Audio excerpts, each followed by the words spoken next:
जय गजानन मंडळी. गणपतीला मोदक फार आवडतात, म्हणून आपण सर्व भक्त मंडळी गणपतीला 21 मोदकां अर्पण करीत असतो. तेव्हा हे मोदकांची संख्या 21च का असते, असा आपल्याला प्रश्न पडतो, हो ना?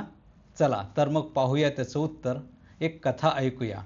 एकदा अत्रि ऋषी आणि त्यांच्या पत्नी अनसूया माता यांनी भगवान शिवजींना आमंत्रण दिलं भोजनासाठी. शिवजी, पार्वती माता आणि बाल गणेश जेवणासाठी आले. माताजींनी स्वयंपाक सुंदरपैकी केलेला होता. शिवजी आणि पार्वती माता यांचं जेवण झालं. बाल गणेश मात्र जेवण करतच होते. त्यांचं जेवण संपत नव्हतं. अनसूया माता वाढतच होत्या. बाल गणेश जेवतच होते. एक एक पदार्थ संपत गेला. सगळं संपलं. आता तरी गणेश म्हणले, अजून माझं पोट भरलंच नाही, मला अजून काहीतरी वाढा. अनसूया माता विचार करतात काय करावं. गणपती म्हणतात, काहीतरी गोडधोड करा.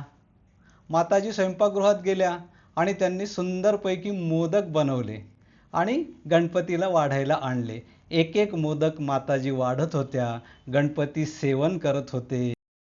एक एक करत करत 21 मोदक खाऊन झाले आणि गणपती म्हणले, माता आता पुरे, तृप्त झालो, आनंदी झालो. मंडळी, असंच गणपतींना दुर्वाही फार आवडतात.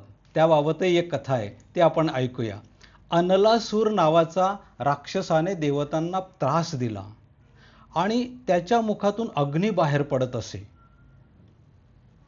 सर्व देवता गणेशाकडे आले, विनंती केली.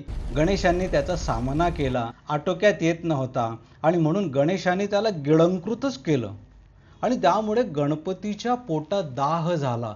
जडजड सुरू झाली. अनेक उपचार केले, त्यानंतरही दाह कमी होईना.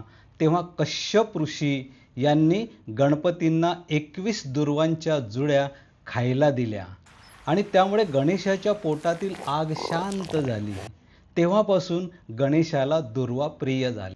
गणेशाच्या पोटात शिरण्याचा मार्ग म्हणून भक्तांनी 21 मोदक प्रसादात आणले. पुढे पुढे 21 ही संख्या दुर्वा, आरत्या, आवर्तनं, 21 नामावली, 21 पत्रिका म्हणजे पानं वेगवेगळ्या वनस्पतींची, 21 प्रदक्षिणा, असा 21 हा आकडा, ही संख्या गणपतीच्या पूजनात भक्तीमध्ये समाविष्ट होत गेली. मंडळी, हा तर झाला कथेचा विषय, पण यामागे थोडंसं आध्यात्मिक शास्त्रसुद्धा आहे. 21चं गणित काय आहे ते समजून घेऊया. आध्यात्मिक दृष्टिकोनातून 21 हा आकडा शरीराचं आणि अस्तित्वाचं प्रतीक मानला जातो. म्हणजेच काय, तर आपल्या शरीराची असलेली 5 ज्ञानेंद्रिय, नाक, कान, डोळे, जिव्हा, त्वचा, तसंच 5 कर्मेंद्रिय, हात, पाय, वाचा, गुदद्वार आणि उपस्थ म्हणजे जननेंद्रिय, तसंच 5 प्राण, प्राण, अपान, व्यान, उदान आणि समान, तसंच पंचमहाभूत जे पृथ्वी, आप, तेज, वायू, आकाश या सगळ्यांच्या संयोगाने आपलं शरीर बनलेलं आहे.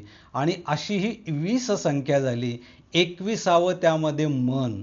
हा 21 आकडा म्हणजे हे संपूर्ण शरीर आणि या शरीराचं अस्तित्व आम्ही भगवंताला, श्री गणेशाला समर्पित करतो. अशा प्रकारे 21 घटकांनी बनलेला देह गणपतीला समर्पित होतो. हा त्याचे पाठीमागचा फार मोठा शास्त्रीय आणि आध्यात्मिक भाव आहे. म्हणून 21 ही संख्या गणपतीला आवडते, म्हणजे भक्त समर्पित करतात. जय गजानन.